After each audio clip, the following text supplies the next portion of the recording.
Hi there, and welcome to episode 54 of the Facilitator Tips video series. My name is Mark Collard. I'm an experiential trainer and an author.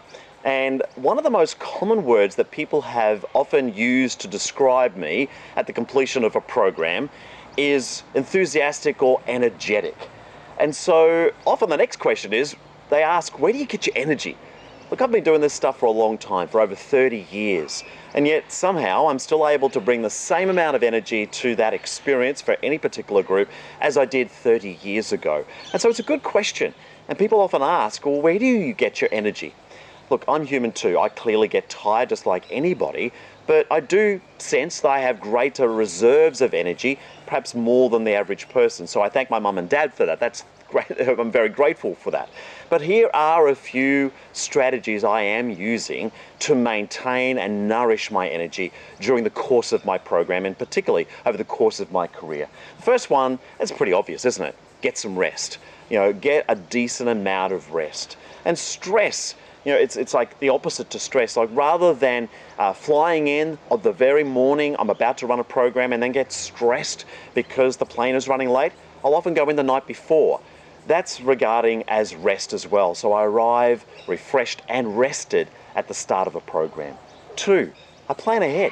I plan parts of my program where I don't have to be actively running around doing stuff. I can actually observe, take a moment, get a sip of water, which is the next point. H2O, hydrate. You're going to be using your voice if you're any form of program leader, and you need to be drinking lots and lots of water. I think the standard these days is about 2 litres, but if you're on your feet and you're already doing lots, you probably should be drinking more. So constantly having a water bottle close to you is one way in which I'm managing to keep my reserves of energy very high. Small meals. The worst thing you can do, we've all experienced it, having a big lunch, is that post-lunch slump.